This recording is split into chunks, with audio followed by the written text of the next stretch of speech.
5 साल हो गए जी, किसी ने कोई नहीं आया, किसी ने कोई पुछन नहीं आया भी किवें है। सारे मिनिस्टर तुरे फिरदे आ, आउंदे मंडी च, घरे कोई नहीं आया। सीबीआई ਨੂੰ ਤੁਸੀਂ ਅਪੀਲ ਕੀਤੀ ਹੈ, ਤੁਸੀਂ ਰਿਟ ਪਾਈ ਹੋਈ ਹੈਗੀ ਕਿ ਸੀਬੀਆਈ ਨੂੰ ਕੇਸ ਦਿੱਤਾ ਜਾਵੇ ਜਾਂ ਆਈਐਨਏ ਨੂੰ ਕੇਸ ਦਿੱਤਾ ਜਾਵੇ। ਕੀ ਲੱਗਦਾ ਤੁਹਾਨੂੰ ਵੀ ਸੀਬੀਆਈ ਜੋ ਹੈ ਇਸ ਮਸਲੇ ਦਾ ਹੱਲ ਕਰੇਗੀ? ना कोई कुछ नहीं करता जी।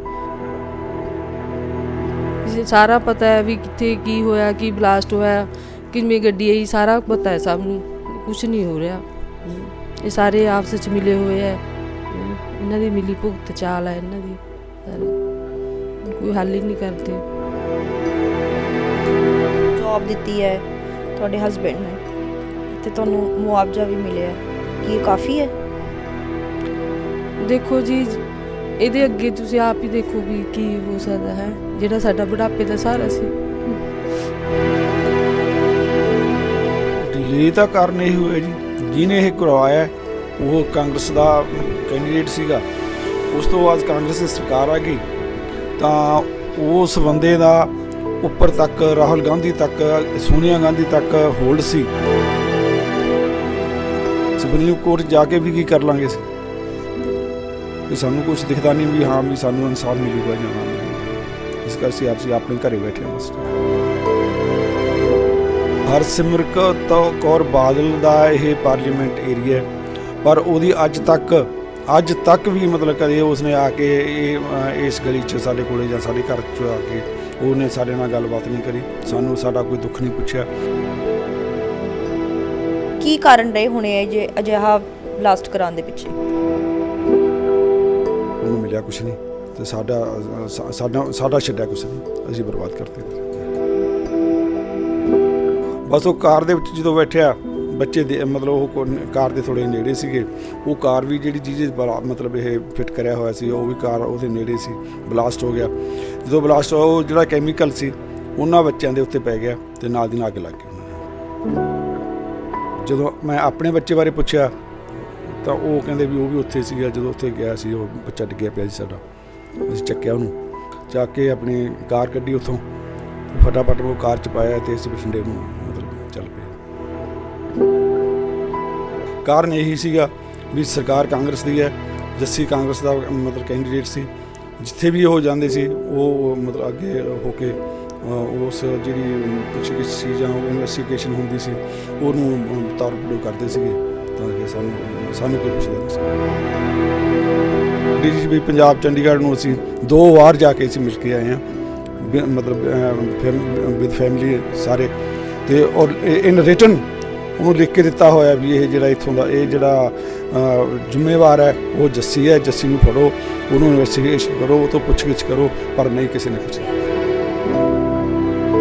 ਪੁਲਿਸ ਕਹਿੰਦੇ ਵੀ ਹਾਂ ਵੀ ਇਹ ਜਿਹੜੇ ਸਰਸਾਲੀ ਡੇਰੇ ਦੇ ਵਿੱਚ ਅੰਦਰ ਰਹਿ ਰਹੇ ਨੇ, ਅੰਦਰ ਰਹਿੰਦੇ ਨੇ।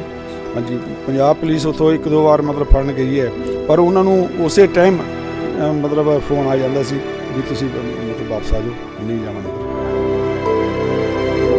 ਜਿਹੜੇ 7 ਕਾਤਲ ਜਿਹੜੇ ਹੈਗੇ ਨੇ ਉਹ ਸਿਰਸਾਲੇ ਡੇਰੇ 'ਚ ਬੈਠੇ ਨੇ, ਪਰ ਉਹਨਾਂ ਨੂੰ ਕੋਈ ਪੁੱਛਣ ਵਾਸਤੇ ਉਸੇ ਸਿਰਸਾਲੇ ਡੇਰੇ ਵਿੱਚ ਨਹੀਂ ਜਾ ਸਕਦਾ। ਇਹ ਕਿੱਡੀ ਵੱਡੀ ਤਰਾਸਦੀ ਹੈ। ਕੀ ਲਾ ਕਾਨੂੰਨ ਕੀ ਹੈ ਇੱਥੇ?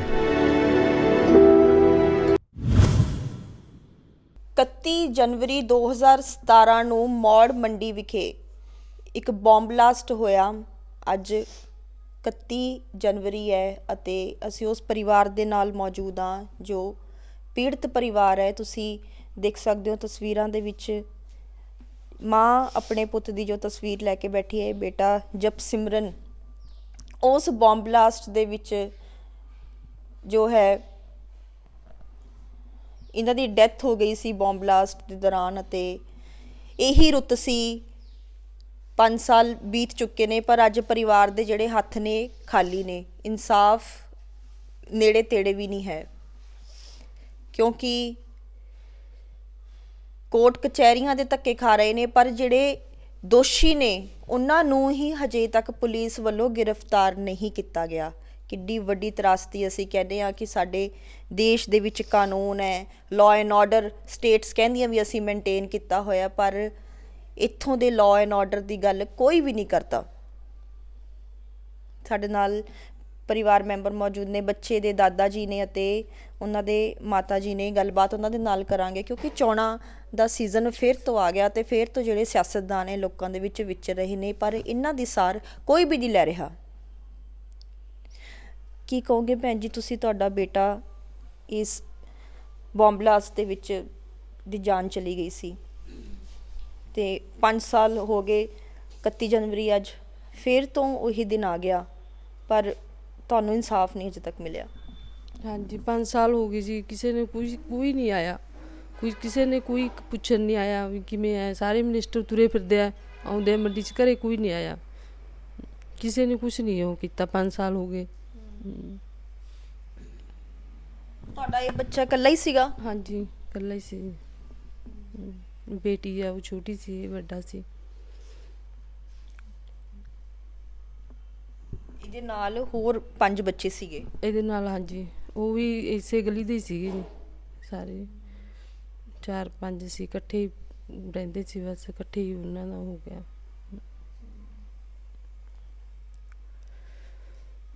ਹੁਣ ਤੁਸੀਂ CBI ਨੂੰ ਤੁਸੀਂ ਅਪੀਲ ਕੀਤੀ ਹੈ, ਤੁਸੀਂ ਰਿਟ ਪਾਈ ਹੋਈ ਹੈਗੀ ਕਿ CBI ਨੂੰ ਕੇਸ ਦਿੱਤਾ ਜਾਵੇ ਜਾਂ INA ਨੂੰ ਕੇਸ ਦਿੱਤਾ ਜਾਵੇ।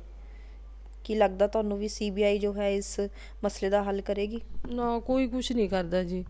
ਕਿਸੇ ਸਾਰਾ ਪਤਾ ਹੈ ਵੀ ਕਿੱਥੇ ਕੀ ਹੋਇਆ, ਕੀ ਬਲਾਸਟ ਹੋਇਆ, ਕਿਵੇਂ ਗੱਡੀ ਆਈ, ਸਾਰਾ ਪਤਾ ਹੈ ਸਭ ਨੂੰ, ਕੁਛ ਨਹੀਂ ਹੋ ਰਿਹਾ। ਇਹ ਸਾਰੇ ਆਪਸ 'ਚ ਮਿਲੇ ਹੋਏ ਹੈ, ਇਹਨਾਂ ਦੀ ਮਿਲੀ ਭੁਗਤ ਚਾਲ ਹੈ ਇਹਨਾਂ ਦੀ, ਸਾਰੇ ਕੋਈ ਹੱਲ ਹੀ ਨਹੀਂ ਕਰਦੇ। ਸਰਸੇ ਗੱਡੀ ਤਿਆਰ ਹੋਈ ਸੀ, ਇਹ ਵੀ ਸਭ ਨੂੰ ਪਤਾ ਹੈ ਵੀ ਕਿਹਨੇ ਤਿਆਰ ਕੀਤੀ, ਉਹ ਵੀ ਪਤਾ ਹੈ। ਕੋਈ ਨਹੀਂ ਕੁਛ ਹੁੰਦਾ। 5 ਸਾਲ ਹੋ ਗਏ। ਜਾਂ ਆਪ ਇਹਨਾਂ ਦੇ ਕੋਈ ਕੁਛ ਹੋ ਜੇ, ਚੋਰੀ ਹੋ ਜੇ, ਕੋਈ ਕੁਛ ਵੀ ਹੋ ਜੇ, ਉਹਦੀ ਪਤਾ ਕਰ ਲੈਂਦੇ, ਘੰਟੇ 'ਚ ਪਤਾ ਲੱਗ ਜਾਂਦਾ ਇਹਨਾਂ ਨੂੰ ਵੀ ਆਹ ਚੀਜ਼ ਐਂ ਹੋ ਗਈ। ਤੇ ਇਹਨਾਂ ਦੇ ਆਪ ਦਾ ਨਹੀਂ ਕੋਈ ਆਉਂਦਾ ਵਿੱਚ। ਗਰੀਬ ਜਨਤਾ, ਦੂਜੇ ਆਮ ਲੋਕ ਹੀ ਆਉਂਦੇ ਆ, ਆਪਦਾ ਇਹਨਾਂ ਦਾ ਕੋਈ ਨਹੀਂ ਆਉਂਦਾ ਇਹ 'ਚ। ਜੇ ਆਪਦਾ ਆਵੇ ਤਾਂ ਇਹਨਾਂ ਨੂੰ ਪਤਾ ਲੱਗੇ ਨਾ।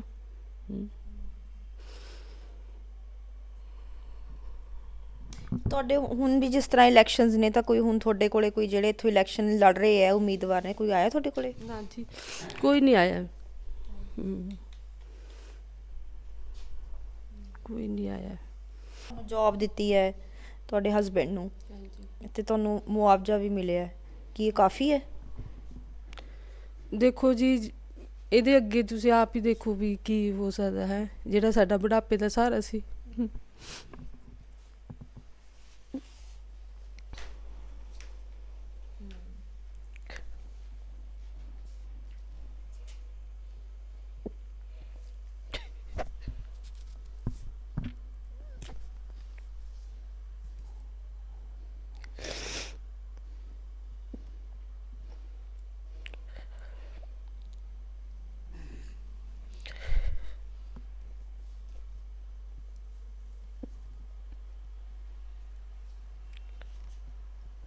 ਪਰ ਕਹਿੰਦੇ ਦੇਖੋ ਕਾਨੂੰਨ ਹੈ, ਅਦਾਲਤਾਂ ਨੇ, ਫਿਰ ਤੁਹਾਨੂੰ ਕਿਉਂ ਨਹੀਂ ਇਨਸਾਫ ਮਿਲਿਆ? मैंने कुछ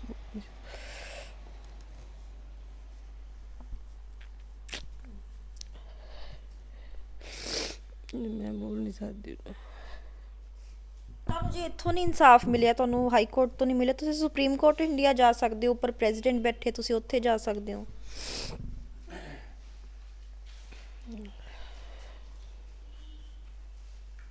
बस मैं बोल नहीं सकती। ਦੇਖੋ ਤਾਂ ਜਿਹੜੇ ਮਾਤਾ ਜੀ ਨੇ ਉਹ ਹੋਰ ਨਹੀਂ ਬੋਲਣ ਦੇ ਜਿਹੜੇ ਹੈਗੇ ਹਾਲਾਤ ਦੇ ਵਿੱਚ ਹੈਗੇ ਨੇ। ਦਾਦਾ ਜੀ ਨੇ ਸਾਡੇ ਨਾਲ ਜਪਸਿਮਰਨ ਦੇ, ਉਹਦੇ ਨਾਲ ਗੱਲਬਾਤ ਕਰਦੇ ਹਾਂ। ਸਰ, ਕਿਉਂ ਇੰਨਾ ਡਿਲੇ ਤੁਹਾਨੂੰ ਇਨਸਾਫ ਮਿਲਣ ਦੇ ਵਿੱਚ? ਡਿਲੇ ਤਾਂ ਕਾਰਨ ਇਹ ਹੋਇਆ ਜੀ, ਜਿਹਨੇ ਇਹ ਕਰਵਾਇਆ ਉਹ ਕਾਂਗਰਸ ਦਾ ਕੈਂਡੀਡੇਟ ਸੀਗਾ। ਉਸ ਤੋਂ ਬਾਅਦ ਕਾਂਗਰਸ ਦੀ ਸਰਕਾਰ ਆ ਗਈ ਤਾਂ ਉਸ ਬੰਦੇ ਦਾ ਉੱਪਰ ਤੱਕ, ਰਾਹੁਲ ਗਾਂਧੀ ਤੱਕ, ਸੋਨੀਆ ਗਾਂਧੀ ਤੱਕ ਹੋਲਡ ਸੀ। ਇਸ ਕਰਕੇ ਜਦੋਂ ਵੀ ਕੋਈ ਇਸ ਤਰ੍ਹਾਂ ਦੀ ਇਨਵੈਸਟੀਗੇਸ਼ਨ ਚੱਲਦੀ ਸੀ, ਉਹ ਅੜਿੱਕਾ ਬਣ ਕੇ ਖੜ੍ਹ ਜਾਂਦੇ ਸੀ ਅਤੇ ਉੱਪਰੋਂ ਉਹ ਫੋਨ ਕਰਵਾਉਂਦਾ ਸੀ। ਅਤੇ ਇਸ ਕਰਕੇ ਇਨਸਾਫ ਕਿਵੇਂ ਮਿਲੂਗਾ? ਕੋਰਟ 'ਚ ਜੇ ਜਾਵਾਂਗੇ ਤਾਂ ਕੋਰਟ ਦੇ ਵਿੱਚ ਵੀ ਇਹਨਾਂ ਦੇ ਆਪਣੇ ਜੱਜ ਨੇ, ਆਪਣੇ ਵਕੀਲ ਨੇ, ਆਪਣੇ ਹੋਰ ਨੇ। ਸਾਨੂੰ ਮਤਲਬ ਆਮ ਸਧਾਰਨ ਬੰਦੇ ਨੂੰ ਕੌਣ ਪੁੱਛਦਾ ਉੱਥੇ? ਬਾਕੀ ਤੁਸੀਂ ਕਹਿੰਦੇ ਵੀ ਸੁਪਰੀਮ ਕੋਰਟ ਚਲੇ ਜਾਓ, ਪਰ ਅਸੀਂ ਕੀ ਕਰਾਂਗੇ? ਸੁਪਰੀਮ ਕੋਰਟ ਜਾ ਕੇ ਵੀ ਕੀ ਕਰ ਲਾਂਗੇ ਅਸੀਂ? ਕਿ ਸਾਨੂੰ ਕੁਝ ਦਿਖਦਾ ਨਹੀਂ ਵੀ ਹਾਂ ਵੀ ਸਾਨੂੰ ਇਨਸਾਫ ਮਿਲੂਗਾ ਜਾਂ ਨਾ ਮਿਲੂਗਾ। ਇਸ ਕਰਕੇ ਅਸੀਂ ਆਪਣੇ ਘਰੇ ਬੈਠੇ ਹਾਂ ਬਸ। ਠੀਕ ਹੈ।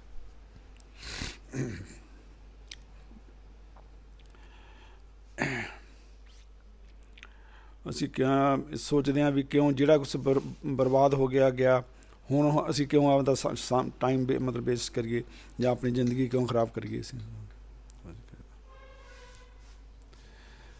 ਮਿਲਣਾ ਤਾਂ ਕੁਛ ਹੈ ਨਹੀਂ।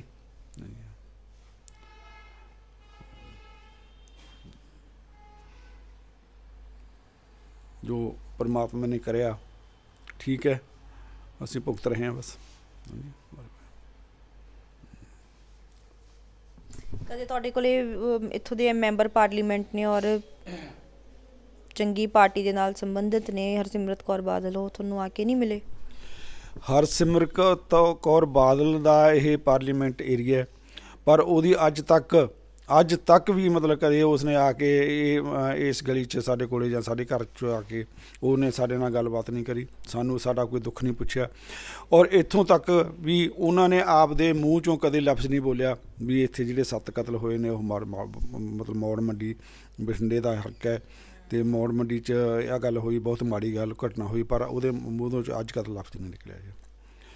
ਨਾ ਹੀ ਉਹ ਹਰਸਿਮਰਤ ਕੌਰ ਬਾਦਲ ਵੱਲੋਂ, ਨਾ ਹੀ ਸੁਖਬੀਰ ਬਾਦਲ ਵੱਲੋਂ, ਜਿਹੜਾ ਕਿ ਅਕਾਲੀ ਦਲ ਦਾ ਪ੍ਰਧਾਨ ਕਹਾਉਂਦਾ ਆਪਣੇ ਆਪ ਨੂੰ।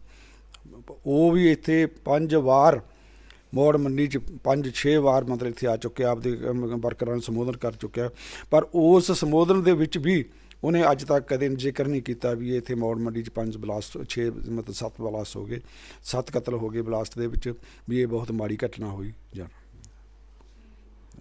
ਤੁਹਾਨੂੰ ਕੀ ਲੱਗਦਾ ਇਹਦੇ ਪਿੱਛੇ ਕੀ ਸਾਜ਼ਿਸ਼? ਕਿਉਂਕਿ ਮੌੜ ਮੰਡੀ ਤਾਂ ਜਿਹੜਾ ਦੇਖੋ ਇੱਕ ਛੋਟੀ ਜਿਹੀ ਮੰਡੀ ਹੈ, ਕੀ ਇਹਦੇ ਪਿੱਛੇ ਸਾਜ਼ਿਸ਼ ਜਿਹੜੀ, ਕਿਉਂਕਿ ਕਹਿੰਦੇ ਬੰਦੇ ਤਾਂ ਹਜੇ ਤੱਕ ਫੜੇ ਹੀ ਨਹੀਂ ਗਏ, ਉਹ ਪੁਲਿਸ ਨੇ ਅਰੈਸਟ ਨਹੀਂ ਕੀਤੇ, ਪੀਓ ਨੇ ਉਹ ਕੇਸ ਦੇ ਵਿੱਚੋਂ, ਤੇ ਕੀ ਲੱਗਦਾ ਤੁਹਾਨੂੰ ਕਿ ਇਹਦੇ ਪਿੱਛੇ ਕੀ ਕਾਰਨ ਰਹੇ ਹੋਣੇ ਹੈ ਜੇ ਅਜਿਹਾ ਬਲਾਸਟ ਕਰਾਉਣ ਦੇ ਪਿੱਛੇ?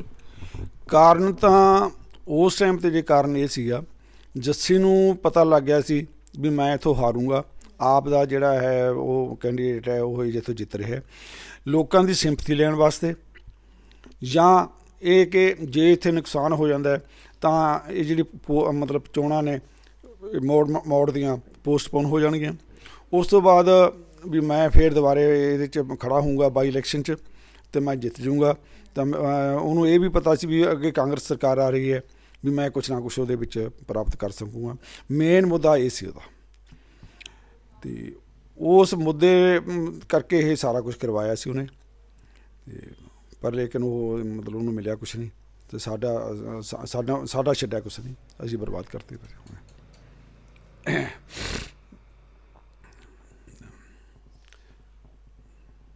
ਉਸ ਤੋਂ ਬਾਅਦ ਵੀ ਸਾਰਾ ਕੁਛ ਮਤਲਬ ਇੱਥੋਂ ਤੱਕ ਵੀ ਹੈ ਜੀ, ਜਦੋਂ ਇਹ ਘਟਨਾ ਹੋ ਗਈ ਅਸੀਂ ਲੁਧਿਆਣੇ ਬੱਚੇ ਨੂੰ ਲੈ ਗਏ, ਉੱਥੇ ਜਾ ਕੇ ਵੀ ਕੀ ਹੋਇਆ, ਸਾਡਾ ਬੱਚਾ ਤਾਂ ਮਤਲਬ ਰਸਤੇ ਵਿੱਚ ਹੀ ਡੈਥ ਹੋ ਗਈ ਸੀ। ਹਾਂਜੀ, ਉਸ ਤੋਂ ਬਾਅਦ ਜਿਹੜੇ ਦੂਜੇ ਬੱਚੇ ਸੀ, ਇੱਕ ਬੱਚੇ ਦੀ ਮਤਲਬ ਸ਼ਾਮ ਨੂੰ 8-9 ਵਜੇ ਡੈਥ ਹੋ ਗਈ, ਔਰ ਤੀਸਰਾ ਬੱਚਾ ਸੀ ਜਿਹੜਾ ਉਹ ਸਵੇਰੇ 9 ਵਜੇ ਮਤਲਬ 9-9:30 ਵਜੇ ਡੈਥ ਹੋ ਗਈ ਹੈ। ਕਿਸ ਤਰ੍ਹਾਂ ਉਸ ਗੱਡੀ ਦੇ ਕੋਲੇ ਖੜੇ ਸੀ, ਬੱਚੇ ਕਿੱਦਾਂ ਚਪੇਟ ਦੇ ਵਿੱਚ ਆਏ ਉਸ ਧਮਾਕੇ? ਬੱਚੇ ਖੇਡਦੇ ਸੀ, ਸਾਰੇ ਇਕੱਠੇ ਰਹਿੰਦੇ ਸੀ, ਖੇਡਦੇ ਜਦੋਂ ਜੱਸੀ ਤੁਰਨ ਲੱਗਿਆ ਵੀ ਹਾਂ ਮਤਲਬ ਕਾਰ ਵਿੱਚ ਬੈਠਣ ਲੱਗਿਆ, ਮਤਲਬ ਆਪ ਕਿਉਂ ਬੱਚੇ ਹੁੰਦੇ ਨੇ, ਆਪਾਂ ਦੇਖੋ ਜੱਸੀ ਦੇਖਦੇ ਆਪਾਂ ਕਹੇ ਜਾਏ, ਬਸ ਉਹ ਕਾਰ ਦੇ ਵਿੱਚ ਜਦੋਂ ਬੈਠਿਆ ਬੱਚੇ ਦੇ ਮਤਲਬ ਉਹ ਕਾਰ ਦੇ ਥੋੜ੍ਹੇ ਨੇੜੇ ਸੀਗੇ, ਉਹ ਕਾਰ ਵੀ ਜਿਹੜੀ ਚੀਜ਼ ਮਤਲਬ ਇਹ ਫਿੱਟ ਕਰਿਆ ਹੋਇਆ ਸੀ ਉਹ ਵੀ ਕਾਰ ਉਹਦੇ ਨੇੜੇ ਸੀ, ਬਲਾਸਟ ਹੋ ਗਿਆ। ਜਦੋਂ ਬਲਾਸਟ ਹੋਇਆ ਉਹ ਜਿਹੜਾ ਕੈਮੀਕਲ ਸੀ ਉਹਨਾਂ ਬੱਚਿਆਂ ਦੇ ਉੱਤੇ ਪੈ ਗਿਆ ਅਤੇ ਨਾਲ ਦੀ ਨਾਲ ਅੱਗ ਲੱਗ ਗਈ ਉਹਨਾਂ ਨੂੰ। ਸਾਡਾ ਬੱਚਾ ਤਾਂ ਉੱਥੇ ਡਿੱਗ ਪਿਆ, ਇੱਕ ਬੱਚਾ ਮਤਲਬ ਮੈਂ ਉਸ ਟਾਈਮ ਘਰ ਸੀ, ਮੈਂ ਮਤਲਬ ਪਿਆ ਸੀ ਕਿਉਂਕਿ ਸਰਦੀ ਦਾ ਮੌਸਮ ਸੀਗਾ, ਅਤੇ ਮੈਂ ਜਦੋਂ ਮਤਲਬ ਬਲਾਸਟ ਹੋਇਆ ਮੈਨੂੰ ਦੱਸਿਆ ਕਰੋ ਵੀ ਹਾਂ ਵੀ ਬਲਾਸਟ ਹੋ ਗਿਆ। ਮੈਂ ਫਟਾਫਟ ਉੱਠਿਆ ਬਾਹਰ ਖੋਲ੍ਹਿਆ, ਬਾਹਰ ਖੋਲ੍ਹ ਕੇ ਉੱਥੇ ਦੇਖਦਾ ਮੈਂ ਇੱਕ ਬੱਚਾ ਮਤਲਬ ਸਾਹਮਣੇ ਖੜ੍ਹਾ, ਕਹਿੰਦਾ ਉਹ ਮੈਨੂੰ ਕਹਿੰਦਾ ਅੰਕਲ ਮੇਰੇ 'ਤੇ ਪਾਣੀ ਪਾਓ, ਮੈਨੂੰ ਅੱਗ ਲੱਗ ਗਈ। ਹਾਂਜੀ, ਅਤੇ ਉਹ ਬਿਲਕੁਲ ਇੱਥੇ ਨਾਲ ਹੀ ਵਾਸ਼ ਬੇਸਿਨ ਹੈ, ਉਹਦੇ ਨਾਲ ਹੀ ਸਾਡੀ ਮਤਲਬ ਹੈ ਟੂਟੀ ਹੈ, ਬਾਲਟੀ ਪਈ ਸੀ, ਮੈਂ ਉਹਦੇ ਵਿੱਚ ਭਰੀ ਫਟਾਫਟ ਪਾਣੀ ਉਸ ਬੱਚੇ ਦੇ ਮਤਲਬ ਜਾ ਕੇ ਪਾਣੀ ਪਾਇਆ ਉੱਥੇ, ਤੇ ਜਦੋਂ ਮੈਂ ਆਪਣੇ ਬੱਚੇ ਬਾਰੇ ਪੁੱਛਿਆ ਤਾਂ ਉਹ ਕਹਿੰਦੇ ਵੀ ਉਹ ਵੀ ਉੱਥੇ ਸੀਗਾ, ਜਦੋਂ ਉੱਥੇ ਗਿਆ ਸੀ ਉਹ ਬੱਚਾ ਡਿੱਗਿਆ ਪਿਆ ਸੀ ਸਾਡਾ। ਅਸੀਂ ਚੱਕਿਆ ਉਹਨੂੰ, ਚੱਕ ਕੇ ਆਪਣੀ ਕਾਰ ਕੱਢੀ ਉੱਥੋਂ ਤੇ ਫਟਾਫਟ ਉਹ ਕਾਰ 'ਚ ਪਾਇਆ ਤੇ ਅਸੀਂ ਬਠਿੰਡੇ ਨੂੰ ਮਤਲਬ ਚੱਲ ਪਏ। ਬਠਿੰਡੇ ਗਏ ਸੀ ਮੈਕਸ ਹਸਪਤਾਲ ਦੇ ਵਿੱਚ। ਮੈਕਸ ਹਸਪਤਾਲ ਦੇ ਵਿੱਚ ਵੀ ਕੋਈ ਉਹਨਾਂ ਦਾ ਮਤਲਬ ਇਸ ਤਰ੍ਹਾਂ ਦਾ ਕੋਈ ਟਰੀਟਮੈਂਟ ਨਹੀਂ ਸੀ, ਨਾ ਕਿ ਉੱਥੇ ਕੋਈ ਡਾਕਟਰ ਸੀ, ਨਾ ਕੋਈ ਮਤਲਬ ਵਧੀਆ ਕੋਈ ਸੀਨੀਅਰ ਉਹ ਸੀ। ਹਾਂਜੀ, ਉਹਨਾਂ ਨੇ ਸਿਰਫ ਜਿਹੜੇ ਹੈਗੀ ਆ ਬੈਂਡੇਜ ਕੀਤੀ ਥੋੜ੍ਹੀ ਬਹੁਤੀ ਤੇ ਡ੍ਰਿਪ ਲਾਇਆ, ਲਾ ਕੇ ਸਾਨੂੰ ਫਟਾਫਟ ਐਂਬੂਲੈਂਸ ਮੰਗਾ ਕੇ ਦੇ ਕੇ ਤੁਰਤਾ ਵੀ ਲੁਧਿਆਣੇ ਲੈ ਜਾਓ। ਉਸ ਤੋਂ ਬਾਅਦ ਪ੍ਰਸ਼ਾਸਨ ਨੇ ਵੀ ਸਾਡੇ ਨਾਲ ਕੀ ਕੀਤਾ, ਜਦੋਂ ਉੱਥੇ ਅਸੀਂ ਚਲੇ ਗਏ ਡੈਥ ਹੋ ਗਈ ਬੱਚਿਆਂ ਦੀ। ਸਵੇਰੇ ਮਤਲਬ ਜਦੋਂ ਅਸੀਂ ਉੱਥੋਂ ਤੁਰਨ ਲੱਗੇ, ਪ੍ਰਸ਼ਾਸਨ ਨੇ ਇੱਥੇ, ਕਿਉਂਕਿ ਇੱਥੇ ਮੰਡੀ ਮੌੜ ਮੰਡੀ ਦਾ ਆਲੇ ਦੁਆਲੇ ਦਾ ਘੱਟੋ ਘੱਟ 10-15 ਹਜ਼ਾਰ 20 ਹਜ਼ਾਰ ਰੁਪਏ ਦਾ ਬੰਦੇ ਦਾ ਕੱਟ ਸੀ। ਤੇ ਸਾਨੂੰ ਉੱਥੋਂ ਉਸ ਮਤਲਬ ਇੱਥੋਂ ਜਿਹੜਾ ਇਕੱਠ ਸੀ ਉਹਨੂੰ ਦੇਖ ਕੇ ਤਾਂ ਉੱਥੇ ਉਹਨਾਂ ਨੂੰ ਫੋਨ ਕਰਤਾ ਵੀ ਤੁਸੀਂ ਇਹਨਾਂ ਨੂੰ ਇੱਥੇ ਉਲਝਾ ਲਓ, ਸਮੇਂ ਸਿਰ ਨਾ ਇਹਨਾਂ ਨੂੰ ਆਉਣ ਦਿਓ। ਉਹਨਾਂ ਨੇ ਕੀ ਕੀਤਾ ਜੀ, ਹਾਂ ਜੀ ਇਹ ਪੋਸਟਮਾਰਟਮ ਕਰਨਾ ਜੀ। ਪੋਸਟਮਾਰਟਮ ਮੈਂ ਅੱਜ ਤੱਕ ਇਹ ਨਹੀਂ ਦੇਖਿਆ ਵੀ ਪੋਸਟਮਾਰਟਮ ਕਰਨ ਤੋਂ ਪਹਿਲਾਂ ਉਸ ਮਤਲਬ ਡੈੱਡ ਬੋਡੀ ਦੀ ਫੋਟੋ ਲਈ ਜਾਵੇ। ਤਾਂ ਸਾਨੂੰ ਉੱਥੇ ਕੰਪੈਲ ਕੀਤਾ ਗਿਆ ਪਹਿਲਾਂ ਵੀ ਹਾਂ ਜੀ ਪਹਿਲਾਂ ਫੋਟੋਆਂ ਕਰੋ ਇਹਨਾਂ ਦੀਆਂ, ਫਿਰ ਅਸੀਂ ਇਹਨਾਂ ਦੇ ਪੋਸਟਮਾਰਟਮ ਕਰਾਂਗੇ, ਫਿਰ ਉਹ ਕਰਾਂਗੇ। ਮਤਲਬ ਸਭ ਕਾਰਨ ਇਹ ਸੀਗਾ ਵੀ ਉਹ ਟਾਈਮ ਡਿਲੇ ਕਰਨ ਵਾਸਤੇ, ਤਾਂ ਕਿ ਅਸੀਂ ਇੱਥੇ ਟਾਈਮ 'ਤੇ ਨਾ ਸਕੀਏ, ਇੱਥੇ ਕੋਈ ਮਤਲਬ ਕੋਈ ਇਸ ਤਰ੍ਹਾਂ ਦੀ ਉਹ ਨਾ ਹੋ ਜੇ, ਮਾਹੌਲ ਭਖੜ ਨਾ ਜਾਵੇ।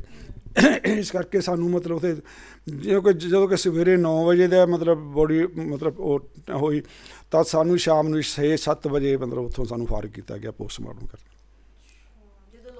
ਜਦੋਂ ਵੀ ਲੋਕ ਇੱਥੋਂ ਮਤਲਬ ਚਲੇ ਜਾਣਗੇ ਤਾਂ ਫਿਰ ਅਸੀਂ ਉਹ ਡੈਡ ਬੋਡੀਆਂ ਨੂੰ ਆਪੇ ਇੱਥੇ ਮਤਲਬ ਪ੍ਰੀਜ਼ਰਵ ਕੀਤਾ।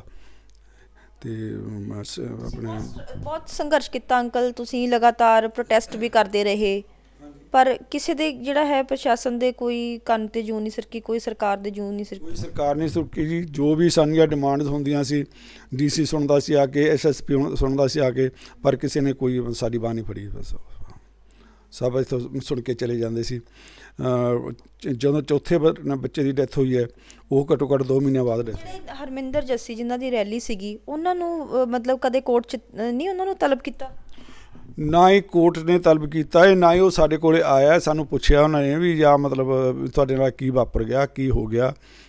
ਮੈਂ ਤੁਹਾਡੀ ਨਾਲ ਸਿੰਪਥੀ ਰੱਖਦਾ, ਮੈਂ ਤੁਹਾਡੇ ਨਾਲ ਮਤਲਬ ਖੜ੍ਹਾ, ਜਿੱਥੇ ਮਰਜ਼ੀ ਮੈਨੂੰ ਵਰਤੋ। ਪਰ ਕੋਰਟ ਨੇ ਵੀ, ਸਰਕਾਰ ਨੇ ਵੀ ਉਹਨੂੰ ਕੋਈ ਨਹੀਂ ਪੁੱਛਗਿੱਛ ਕੀਤੀ ਹੋਈ। ਹਾਲਾਂਕਿ ਅਸੀਂ ਲਿਖਤੀ ਤੌਰ 'ਤੇ DGP ਚੰਡੀਗੜ੍ਹ ਪੰਜਾਬ, DGP ਪੰਜਾਬ ਚੰਡੀਗੜ੍ਹ ਨੂੰ ਅਸੀਂ 2 ਵਾਰ ਜਾ ਕੇ ਅਸੀਂ ਮਿਲ ਕੇ ਆਏ ਹਾਂ, ਮਤਲਬ ਵਿਦ ਫੈਮਿਲੀ ਸਾਰੇ। ਤੇ ਔਰ ਇਨ ਰਿਟਨ ਉਹਨੂੰ ਲਿਖ ਕੇ ਦਿੱਤਾ ਹੋਇਆ ਵੀ ਇਹ ਜਿਹੜਾ ਇੱਥੋਂ ਦਾ ਇਹ ਜਿਹੜਾ ਜ਼ਿੰਮੇਵਾਰ ਹੈ ਉਹ ਜੱਸੀ ਹੈ, ਜੱਸੀ ਨੂੰ ਫੜੋ, ਉਹਨੂੰ ਇਨਵੈਸਟੀਗੇਸ਼ਨ ਕਰੋ, ਉਹ ਤੋਂ ਪੁੱਛਗਿੱਛ ਕਰੋ। ਪਰ ਨਹੀਂ, ਕਿਸੇ ਨੇ ਕੁਛ ਨਹੀਂ ਕਿਹਾ। ਜਿਸ ਦੁਕਾਨ ਵਾਲੇ ਨੇ ਬੁਲਾਇਆ ਸੀ ਉਹਦਾ ਵੀ ਤੁਸੀਂ ਦਿੱਤਾ ਸੀ ਲਿਖ ਕੇ?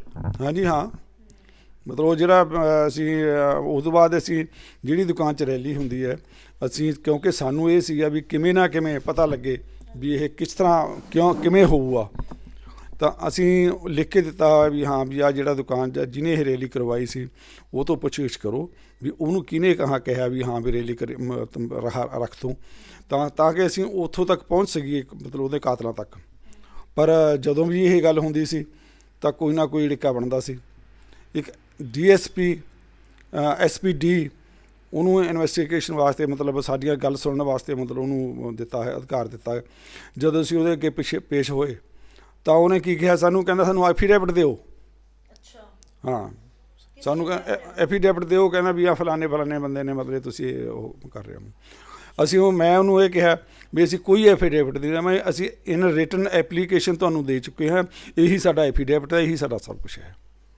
ਪਰ ਉਸ ਤੋਂ ਬਾਅਦ ਅੱਗੇ ਕੋਈ ਗੱਲ ਨਹੀਂ ਤੁਰੀ, ਬਸ ਉੱਥੇ ਠੱਪ ਹੋ ਗਈ ਗੱਲ। ਕੀ ਕਰਾਂਗੇ ਅਸੀਂ ਜਾ ਕੇ ਕਿਸੇ ਕੋਲ? SSP ਨੂੰ ਮਿਲ ਚੁੱਕੇ ਹਾਂ, DSP ਨੂੰ ਮਿਲ ਚੁੱਕੇ ਹਾਂ, SDM DC ਨੂੰ ਮਿਲ ਚੁੱਕੇ ਹਾਂ, ਪਰ ਕੋਈ ਨਹੀਂ, ਕਿਸੇ ਨੇ ਸਾਡਾ ਕੋਈ ਗੱਲ ਨਹੀਂ ਕਰੀ। ਹਾਰ ਕੇ ਅਸੀਂ ਘਰੇ ਚੁੱਪ ਕਰਕੇ ਬੈਠ ਗਏ।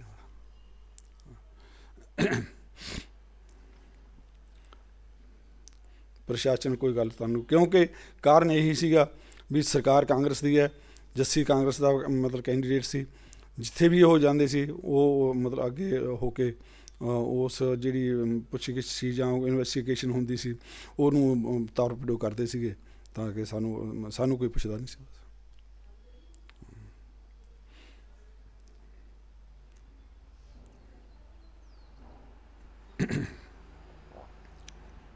ਤੁਹਾਨੂੰ ਫਿਰ ਅੱਜ ਇਹੀ ਲੱਗ ਰਿਹਾ ਹੋਣਾ ਕਿ ਅਸੀਂ ਆਮ ਲੋਕ ਆਮ ਆ, ਸਾਡੇ ਕੋਲੇ ਕੋਈ ਪਾਵਰ ਨਹੀਂ ਹੈ ਤਾਂ ਸਾਡੀ ਸੁਣਵਾਈ ਨਹੀਂ ਹੋ ਰਹੀ। ਹਾਂਜੀ ਹਾਂ, ਇਹ ਤਾਂ ਉਹ ਹੈ ਜੀ, ਜਦੋਂ ਬੰਦਾ ਜਿੱਥੋਂ ਤੱਕ ਪਹੁੰਚ ਸਕਦਾ ਪਹੁੰਚਦਾ ਹੈ, ਪਰ ਜਦੋਂ ਪਹੁੰਚਦਾ ਉੱਥੋਂ ਤੱਕ ਉਹਦੀ ਸੁਣਵਾਈ ਨਾ ਹੋਵੇ ਤਾਂ ਫਿਰ ਕੀ ਕਰੂਗਾ?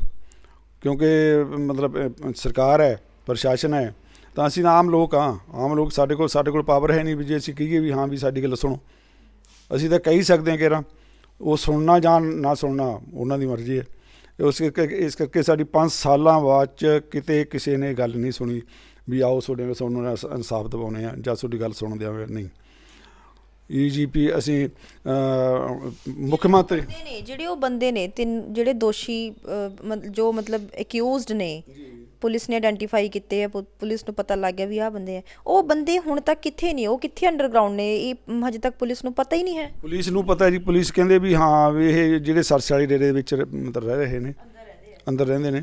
ਹਾਂਜੀ, ਪੰਜਾਬ ਪੁਲਿਸ ਉੱਥੋਂ 1-2 ਵਾਰ ਮਤਲਬ ਫੜਨ ਗਈ ਹੈ, ਪਰ ਉਹਨਾਂ ਨੂੰ ਉਸੇ ਟਾਈਮ ਮਤਲਬ ਫੋਨ ਆ ਜਾਂਦਾ ਸੀ ਵੀ ਤੁਸੀਂ ਮਤਲਬ ਵਾਪਸ ਆ ਜਾਓ, ਨਹੀਂ ਜਾਣਾ ਅੰਦਰ। ਇਸ ਕਰਕੇ ਡੇਰੇ ਦੇ ਅੰਦਰ ਐਂਟਰੀ ਹੋਣ ਨਹੀਂ ਦਿੱਤਾ ਉਹਨਾਂ ਨੂੰ, ਪੁਲਿਸ ਨੂੰ। ਸਾਨੂੰ ਪਤਾ ਲੱਗ ਜਾਂਦਾ ਸੀ ਵੀ ਹਾਂ ਗੱਲ ਹੋਈ। ਇਸ ਕਰਕੇ ਹੁਣ ਕਿਵੇਂ ਉਮੀਦ ਕਰਾਂਗੇ ਅਸੀਂ? ਇੱਕ ਕ੍ਰਾਈਮ ਕਰਕੇ ਬੰਦਾ ਮਤਲਬ ਅਮਰੀਕਾ ਪਹੁੰਚ ਜਾਂਦਾ, ਜਰਮਨੀ ਪਹੁੰਚ ਜਾਂਦਾ, ਇੰਗਲੈਂਡ ਪਹੁੰਚ ਜਾਂਦਾ, ਸਰਕਾਰ ਉਹਨੂੰ ਉੱਥੋਂ ਆਇਡੈਂਟੀਫਾਈਡ ਕਰਕੇ ਉੱਥੋਂ ਵਾਪਸ ਲੈ ਆਉਂਦੀ ਹੈ ਇੰਡੀਆ 'ਚ, ਉਹਦੇ ਮੁਕੱਦਮਾ ਚੱਲਦਾ ਹੈ, ਉਹਨੂੰ ਜੇਲ੍ਹ 'ਚ ਦਿੱਤਾ ਜਾਂਦਾ ਹੈ। ਪਰ ਇਸ ਮਤਲਬ ਜਿਹੜੇ 7 ਕਤਲ ਦੇ ਕਾਤਲ ਜਿਹੜੇ ਹੈਗੇ ਨੇ ਉਹ ਸਿਰਸਾ ਵਾਲੇ ਡੇਰੇ 'ਚ ਬੈਠੇ ਨੇ, ਪਰ ਉਹਨਾਂ ਨੂੰ ਕੋਈ ਪੁੱਛਣ ਵਾਸਤੇ ਉਸ ਸਿਰਸਾ ਵਾਲੇ ਡੇਰੇ ਵਿੱਚ ਨਹੀਂ ਜਾ ਸਕਦਾ ਕੋਈ। ਇਹ ਕਿੱਡੀ ਵੱਡੀ ਤਰਾਸਦੀ ਹੈਗੀ। ਕੀ ਲਾ ਕਾਨੂੰਨ ਕੀ ਹੈ ਇੱਥੇ? ਵੱਡਾ ਸਵਾਲ ਹੈ ਇਹ। ਪਰਿਵਾਰ ਵੀ ਪੁੱਛ ਰਿਹਾ ਕਿ ਕੀ ਕਾਨੂੰਨ ਹੈ ਇੱਥੇ, ਕੀ ਕੋਈ ਕਾਨੂੰਨ ਐਗਜ਼ਿਸਟ ਕਰਦਾ ਹੈ? ਲਾਅ ਐਂਡ ਆਰਡਰ ਦੀਆਂ ਗੱਲਾਂ ਕੀਤੀਆਂ ਜਾਂਦੀਆਂ ਕਿ ਕਾਨੂੰਨ ਵਿਵਸਥਾ ਜਿਹੜੀ ਹੈ ਅਸੀਂ ਉਸ ਨੂੰ ਮੇਨਟੇਨ ਕਰਕੇ ਰੱਖ ਰਹੇ, ਪਰ ਇਹ ਜਿਹੜਾ ਪਰਿਵਾਰ ਹੈ ਅੱਜ ਵੀ ਇਨਸਾਫ ਦੀ ਜਿਹੜੀ ਆਸ ਦੇ ਵਿੱਚ ਬੈਠਾ ਹੋਇਆ ਕਿ ਸ਼ਾਇਦ ਇਹਨਾਂ ਨੂੰ ਇਨਸਾਫ ਮਿਲੇ। ਅਤੇ ਇਹਨਾਂ ਵੱਲੋਂ ਹੁਣ CBI ਨੂੰ ਪਾਈ ਗਈ ਹੈ, ਇੱਕ ਅਪੀਲ ਕੀਤੀ ਗਈ ਹੈ ਹਾਈ ਕੋਰਟ ਦੇ ਵਿੱਚ ਕਿ ਇਹਨਾਂ ਦਾ ਜਿਹੜਾ ਕੇਸ ਹੈ ਉਹ ਸਟੇਟ ਤੋਂ ਵਿਡਰਾ ਹੋ ਕੇ CBI ਦੇ ਕੋਲੇ ਜਾਵੇ ਅਤੇ CBI ਵੱਲੋਂ ਦੀ ਜਾਂਚ ਕੀਤੀ ਜਾਵੇ। ਮੌੜ ਮੰਡੀ ਤੋਂ ਪ੍ਰੋ ਪੰਜਾਬ TV ਦੇ ਲਈ ਆਕਾਂਕਸ਼ਾ ਸਕਸੈਨਾ।